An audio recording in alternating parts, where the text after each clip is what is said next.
Hello, എല്ലാവർക്കും നമസ്കാരം. മറ്റൊരു വീഡിയോയിലേക്ക് എല്ലാവർക്കും സ്വാഗതം.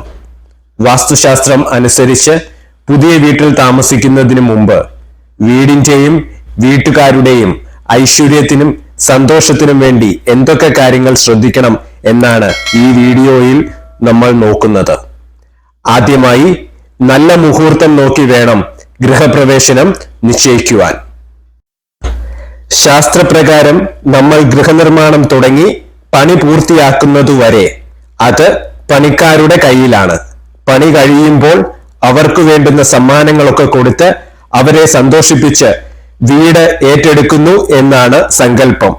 അങ്ങനെ ഏറ്റെടുത്ത ശേഷം വാസ്തുബലിയും പഞ്ചശിര സ്ഥാപനവും ചെയ്യണം. പിറ്റേ ദിവസം ഗൃഹപ്രവേശനം. രാവിലെ ഗണപതി പ്രീതിക്കായി ഗണപതി ഹോമം നടത്തണം. അതിൽ നിന്നും തീ ഉപയോഗിച്ച് പാലു കാച്ചേണ്ടതാണ്. പുതിയ ഗൃഹനിർമ്മാണം കഴിഞ്ഞ് വീടിന്റെയും വീട്ടുകാരുടെയും ഐശ്വര്യത്തിനായി ചെയ്യേണ്ട പ്രധാന കാര്യമാണ് പഞ്ചശിര സ്ഥാപനം.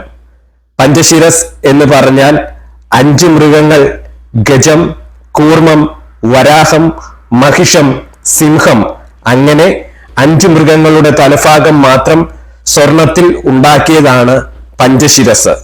അത് പഞ്ചഗവ്യ ശുദ്ധി വരുത്തി സ്ഥാപിക്കുക എന്നതാണ് തത്വം. പഞ്ചശിരസ് എന്നതുകൊണ്ട് പഞ്ചഭൂതാത്മക തത്വത്തെയാണ് സൂചിപ്പിക്കുന്നത്.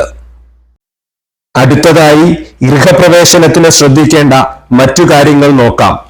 ഗൃഹപ്രവേശനത്തിന് അഷ്ടമംഗലത്തോടും കത്തിച്ച നിലവിളക്കോടും കൂടി ഗൃഹനാഥനും ഗൃഹനാഥയും മറ്റു കുടുംബാംഗങ്ങളും ഗൃഹത്തിന് പ്രദക്ഷിണം ചെയ്ത് പ്രധാന വാതിലിലൂടെ അകത്തേക്ക് പ്രവേശിക്കണം.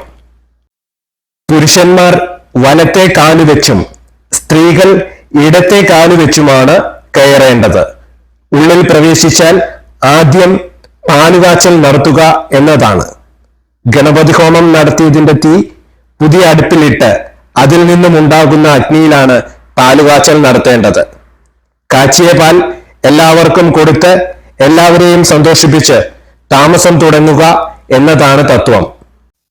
എല്ലാവരും വീട്ടിൽ വന്ന് നമ്മുടെ സ്നേഹോപചാരങ്ങളിൽ പങ്കെടുക്കുകയും വീടിന് ആശിസ് നേരുകയും ചെയ്യുമ്പോൾ ആ വാസസ്ഥലത്തിനും അതിൽ വസിക്കുന്നവർക്കും ആയുരാരോഗ്യ സൗഖ്യവും ഐശ്വര്യവും ലഭിക്കും.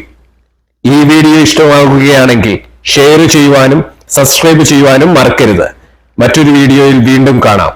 ബൈ.